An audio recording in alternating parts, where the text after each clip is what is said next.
কবি আরণ্যক বসুর কবিতা, তুমি বিজ্ঞানের হাত ধরবে কবে। আমি কখনো অমৃতের সন্ধানে যাইনি, না প্রয়াগে না গঙ্গাসাগরে।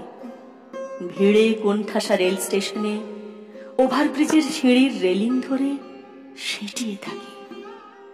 পরিস্থিতি যেমনই হোক, তবু তো বেঁচে থাকতে হবে। ও ধর্মের ভারতবর্ষ, তুমি অমৃতের পুত্রদের বাঁচবার বিজ্ঞান শেখাওনি কেন? পুণ্য স্নান, মুক্তি স্নানের আগে বা পরে যারা নামহীন ঠিকানাহীন লাশ হয়ে গেল, তাদের স্বজনের বুক ফাটা আর্তনাদ আমাকে আত্মহননে প্রলুব্ধ করে। হায়, এই ৫,০০০ বছরের সভ্যতার অস্থি মজ্জায় আজও অন্ধবিশ্বাস। এখনো এদেশের নিরক্ষর থেকে উচ্চশিক্ষিত অমৃত কুম্ভের সন্ধানে গিয়ে অতমান লাশ হয়ে বাড়ি ফেরে বাড়ি সবাই।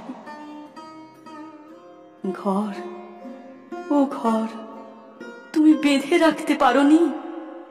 ও বর্ণ পরিচয়, ও সহজ পাঠ, ও আর্যভট্ট স্যার, ও আচার্য জগদীশ চন্দ্র, আপনারা বোঝাতে পারেননি কেন? আয় ধর্ম, চোখের সামনে আমার স্বপ্নের ভারতবর্ষ লাশ হয়ে যাচ্ছে। আমার প্রৌঢ় শরীর আর প্রতিবাদী স্পর্ধিত মন চিৎকার করে বলছে, শোনো ও ধর্মের ভারত, এভাবে পুণ্য স্নান হয় না, বিদ্যার সাগরে অবগাহনে হয়। থামো, সর্বনাশের দিকে আর পা বাড়িও না, থামো। ও আমার তীর্থভূমি ভারতবর্ষ,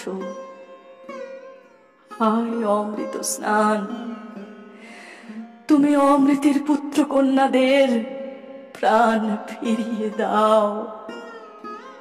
ও আমার দুর্ভাগা দেশ, তুমি বিজ্ঞানের হাত ধরবে কবে? তুমি বিজ্ঞানের হাত ধরবে কবে?